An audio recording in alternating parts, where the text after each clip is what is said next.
Hello guys, welcome back to our channel simplified study official. तो guys आज की इस वीडियो में हम पढ़ने वाले हैं IFRS 1, जिसमें हम first time adoption of international financial reporting standard पढ़ने वाले हैं, जिसमें हम IFRS 1 के ऑब्जेक्टिव, स्कोप एंड नीड्स जो भी हैं वो देखने वाले हैं।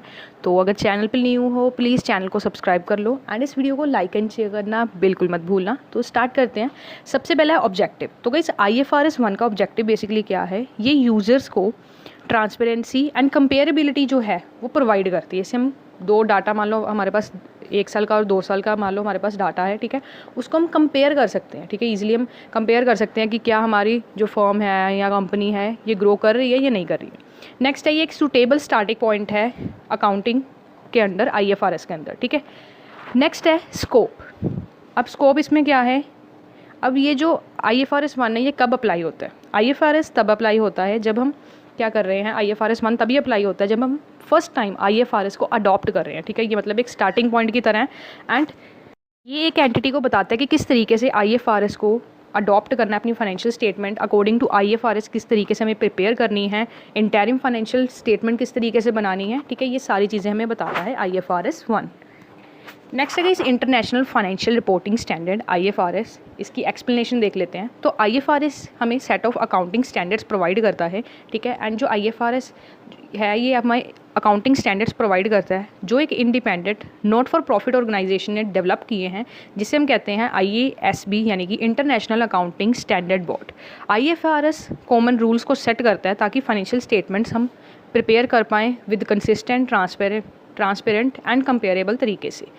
ये स्पेसिफाई करता है कि किस तरीके से कंपनी अपनी जो अकाउंट्स है उसे रिपोर्ट करेगी एंड मेंटेन करेगी। ये IFRS हमें ये भी बताता है कि कितने टाइप्स ऑफ ट्रांजैक्शन हमें सारी रिकॉर्ड करनी है। IFRS जो है ये इस्टेब्लिश किया गया है ताकि कॉमन अकाउंटिंग लैंग्वेज एक प्रोवाइड की जाए, जिससे बिजनेसेस अपनी फाइनेंशियल स्टेटमेंट को कंसिस्टेंट एंड रिलायबल तरीके से बना पाएँ, ठीक है। नेक्स्ट है टॉपिक ऑब्जेक्टिव्स या फिर पर्पस ऑफ IFRS। पहला है, मेन जो IFRS का गोल यही है कि एक ग्लोबल फ्रेमवर्क प्रोवाइड करता है जिससे जो पब्लिक कंपनीज़ हैं वो अपनी फाइनेंशियल स्टेटमेंट को प्रिपेयर कर पाएँ और डिस्क्लोज कर पाएँ, राइट। नेक्स्ट है IFRS हमें जनरल गाइडलाइंस प्रोवाइड करता है जिससे हम अपनी फाइनेंशियल स्टेटमेंट्स को प्रिपेयर कर पाएंगे, ठीक है, अकॉर्डिंग टू द रूल्स जो भी IFRS के अंदर है। IFRS हेल्प करता है जिससे हम प्रमोट करें, ठीक है, किसका यूज़, इसमें हम जो स्टैंडर्ड सेट किए गए हैं IFRS के अंदर वो तो हमें पता है फिक्स्ड है, उसके अकॉर्डिंग हमने सारा काम करना है, जिससे क्या होगा, हमें कह सकते हो बार बार अलग अलग मेथड यूज़ करने की ज़रूरत नहीं है, हमें पता है एक ही रूल है, इसके अकॉर्डिंग हमें बनाना है। IFRS हमारी हेल्प करता है जिससे हम कंपनी की जो पोजीशन है उसको अच्छी तरीके से पता कर पाए कि हाँ हमारी कंपनी आगे बढ़ रही है या पीछे जा रही है। IFRS is transparent for users and comparable over all the period presented, ठीक है। IFRS ट्रांसपेरेंट है एंड कंपेरेबल है। इससे हम मान लो 2 सालों के हमारे पास फाइनेंशियल स्टेटमेंट्स हैं, IFRS की हेल्प से हम ये पता कर सकते हैं कि इस 2 सालों में क्या चेंजेस आए हमारी कंपनी में। ये हमें हेल्प करती है जिससे हम बेटर अंडरस्टैंडिंग कर पाएँ हमारी फाइनेंशियल स्टेटमेंट की एंड जो कॉन्फिडेंस है अमंग द इन्वेस्टर्स वो क्या कर सके, इंक्रीज़ कर सके। साथ ही साथ IFRS जो बर्डन है फाइनेंशियल रिपोर्टिंग का इसे डिक्रीज़ करता है, ठीक है, एंड कोशिश करता है कि जो फाइनेंशियल स्टेटमेंट जो प्रिपेयर हो रही हैं वो लो कॉस्ट पे हो, ठीक है। नेक्स्ट है टॉपिक नीड ऑफ IFRS। सबसे पहली नीड क्या है, ये कॉमन प्लेटफॉर्म प्रोवाइड करता है जिससे हम अकाउंटिंग जो है इंटरनेशनली उसको बेटर अंडरस्टैंड कर पाएँ। साथ ही साथ ये हमें प्रोवाइड करता है जिससे हम comparable, reliable and transparent financial statements create कर पाएँ, ठीक है। एंड ये जो अकाउंटिंग स्टैंडर्ड्स है वो प्रोवाइड करता है ऑल ओवर द ग्लोब, ठीक है, ऑल ओवर द वर्ल्ड ये प्रोवाइड करता है। नेक्स्ट है हमारा टॉपिक एडवांटेजेस ऑफ IFRS। पहला है अलोज फॉर ग्रेटर कंपेरेबिलिटी। अब जो बिजनेस है अगर वो सिमिलर स्टैंडर्ड्स यूज़ करेंगी अपनी फाइनेंशियल स्टेटमेंट बनाते समय तो इससे क्या होगा, एक तो एक्यूरेसी आएगी और साथ ही साथ वो एक दूसरे के साथ या अपने वर्किंग के साथ, मतलब 1-2 सालों की वर्किंग को हम क्या कर पाएंगे, अच्छी तरीके से कंपेयर कर पाएंगे। नेक्स्ट है मोर फ्लेक्सिबिलिटी। अब जो IFRS प्रिंसिपल्स हैं ये प्रिंसिपल्स पे बेस्ड होते हैं, रूल्स पे बेस्ड होते हैं, इनकी कोई फिलोसफी होती है, ठीक है। प्रिंसिपल बेस्ड जो फिलोसफी होती है उसका क्या मतलब है कि जो गोल है ईच स्टैंडर्ड का, ठीक है, वो रीजनेबल हमें वैल्यूएशन प्रोवाइड करता है जिससे हम क्या कर सकते हैं, एक कंपनी है उसके पास एक फ्रीडम होती है कि वो IFRS को अडेप्ट कर पाए, ठीक है। मतलब काफ़ी ईजिली तरीके से अडेप्ट कर पाए, क्योंकि IFRS कह सकते हो वन एक स्टार्टिंग पॉइंट है IFRS को अडॉप्ट करने का, ठीक है। अगर हम स्टार्टिंग अच्छे तरीके से करेंगे, अगर हमें घर से निकलते वक्त पता है हमें जाना कहाँ है, उसी अकॉर्डिंग हम वहीं पे पहुंच पाएंगे। अगर ये नहीं है कि हम घर से बाहर निकल के हमें पता ही नहीं कहाँ जाना है, मतलब बेसिकली अगर हमारा स्टार्टिंग अच्छी होगी तो हमारा गोल पे पहुंचने के जो चांसेस हैं वो क्या हो जाते हैं, इंक्रीज़ हो जाते हैं। नेक्स्ट है reduce the time effort and expenses of preparing multiple report. अब जो IFRS जो हमारा है ये मैंने आपको क्या बताया, ये common set of rules and regulation provide करता है ऑल ओवर द वर्ल्ड, जो सभी ऑर्गेनाइजेशन को अलो करता है, जिससे वो अपना टाइम है वो सेव कर पाएँ, क्योंकि उनको पता है कि इसी तरीके से हमें नंबर ऑफ़ रिपोर्ट्स प्रिपेयर करनी है, ठीक है। IFRS के अकॉर्डिंग ही चल रहा है, एक पर्टिकुलर रूल के अकॉर्डिंग हमें चलना है, ठीक है। उससे उनका टाइम जो क्या है वेस्ट कम होगा। नेक्स्ट है improve day to day operation.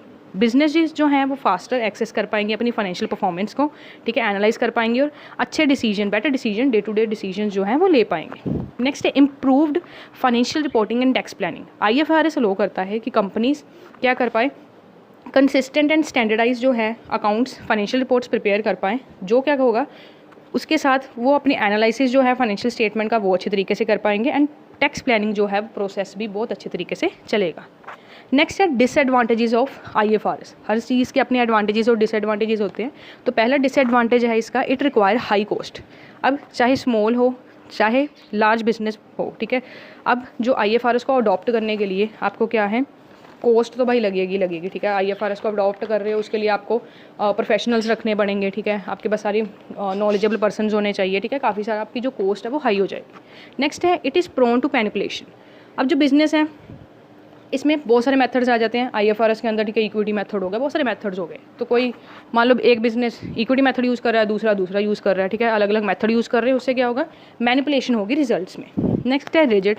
अब जो IFRS रूल्स एंड रेगुलेशन ये फिक्स्ड है, ठीक है, चेंज नहीं होते हैं, ठीक है। मान लो मतलब आने वाले फ्यूचर में कोई ऐसी नीड आ जाती है जिसमें IFRS के हमें चेंजिंग चाहिए, बट ये तो रिजिड है, फिक्स्ड है, ठीक है। नेक्स्ट है impact on financial performance due to significance of difference between Indian GAAP and IFRS, ठीक है। इन दोनों के डिफरेंस, इंडियन गैप और IFRS के डिफरेंस के कारण क्या होता है, IFRS एक सिग्निफिकेंट इफेक्ट डालता है हमारी financial position and financial performance most Indian companies पे, ठीक है। नेक्स्ट है lack of preparedness. Adoption of IFRS by approximate 5000 listing companies use करती हैं, ठीक है। मतलब कह सकते हो कि अगर हम कहें ना हर कंपनी IFRS को अडॉप्ट करती है, ऐसा नहीं है, ठीक है। कई करती हैं, कई नहीं करती हैं। तो अगर सभी करेंगी तो एक कॉमन मेथड हमें प्रोवाइड हो जाएगा।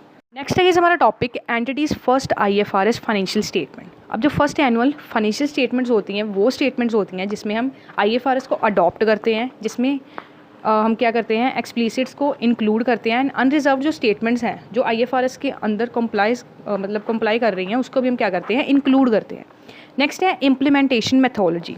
अब इसमें क्या करते हैं, हम सारे एसेट्स को रिकॉग्नाइज करते हैं इन अकॉर्डिंग जो भी हमें IFRS के अंदर रिक्वायर्ड है उसके अकॉर्डिंग हम एसेट्स को रिकॉग्नाइज करते हैं, और जो एसेट या लाइबिलिटी क्वालिफाई नहीं करते हैं IFRS के अंदर उसे हम यहाँ पे रिकॉग्नाइज नहीं करते हैं फाइनेंशियल स्टेटमेंट्स बनाते समय। नेक्स्ट है minimum component of first IFRS financial statement. अब 3 स्टेटमेंट्स होती है फाइनेंशियल पोजीशन के अंदर, मतलब देखने के लिए।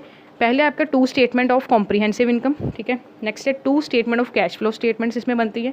2 स्टेटमेंट हमारा चेंज इन इक्विटी के बनती है, ठीक है। नेक्स्ट है प्रिपरेशन एंड डिस्क्लोजर रिक्वायरमेंट। इसमें हमें ये बताया जाता है, मतलब इसमें हमने ये बताना है कि कितने पीरियड तक के की हम जो फाइनेंशियल स्टेटमेंट्स हैं बना रहे हैं, ठीक है।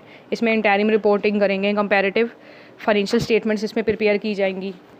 नेक्स्ट है opening IFRS statement of financial statement. अब जो एक एंटिटी है वो प्रिपेयर करेगी opening IFRS statement financial position, मतलब जब हमने IFRS को अडॉप्ट किया, ठीक है, उसके बाद जैसे मैंने आपको बताया एक स्टार्टिंग पॉइंट है, ठीक है। IFRS के अंदर जब हम उसे बना रहे हैं, ठीक है, मान लो मैंने इस साल IFRS को अडॉप्ट किया है और उसके अंदर मैं सब कुछ IFRS के अकॉर्डिंग ही करूँगी। जैसे जो उनसे एसेट मुझे रिकॉग्नाइज करने हैं वो मैं करूँगी, जो उनसे नहीं करने उसे नहीं करूँगी, ठीक है, एज़ पर IFRS। नेक्स्ट है अकाउंटिंग पॉलिसी। अब जो एंटिटी है वो सेम अकाउंटिंग पॉलिसी यूज़ करेगी, ठीक है, जिसमें वो अपनी IFRS स्टेटमेंट को ओपन कर रही है, ठीक है। सारे जो पीरियड्स है इसमें प्रेजेंट होंगे, एंड अकाउंटिंग पॉलिसीज़ जो है, जो भी हम अकाउंटिंग पॉलिसी यूज़ कर रहे हैं ना वो IFRS के अंदर कंप्लाई करनी चाहिए। ये नहीं है कि हम कोई भी अकाउंटिंग पॉलिसी यूज़ कर रहे हैं जो IFRS के अंदर कंप्लाई नहीं कर रही है, ठीक है। IFRS के अंदर कंप्लाई करनी चाहिए जब हम फर्स्ट टाइम फाइनेंशियल रिपोर्टिंग कर रहे हैं, ठीक है। तो गाइस ये था आपका IFRS 1 ठीक है, जो ये मैंने IFRS 1 आपको करवा दिया है, ठीक है। बाकी फुल प्लेलिस्ट का लिंक डिस्क्रिप्शन में आ जाएगा। बाकी और इन्फॉर्मेटिव वीडियोज़ के लिए हमारे चैनल को सब्सक्राइब कर लो। इंस्टाग्राम पे हमें फॉलो कर सकते हो @simplifiedstudyofficial। वीडियो कैसी लगी कमेंट करके ज़रूर बताना। अगर किसी और चैप्टर पे या किसी और टॉपिक पे वीडियो चाहते हो तो आप हमें कमेंट करके बता सकते हो। आज की इस वीडियो में इतना ही। Thanks for watching.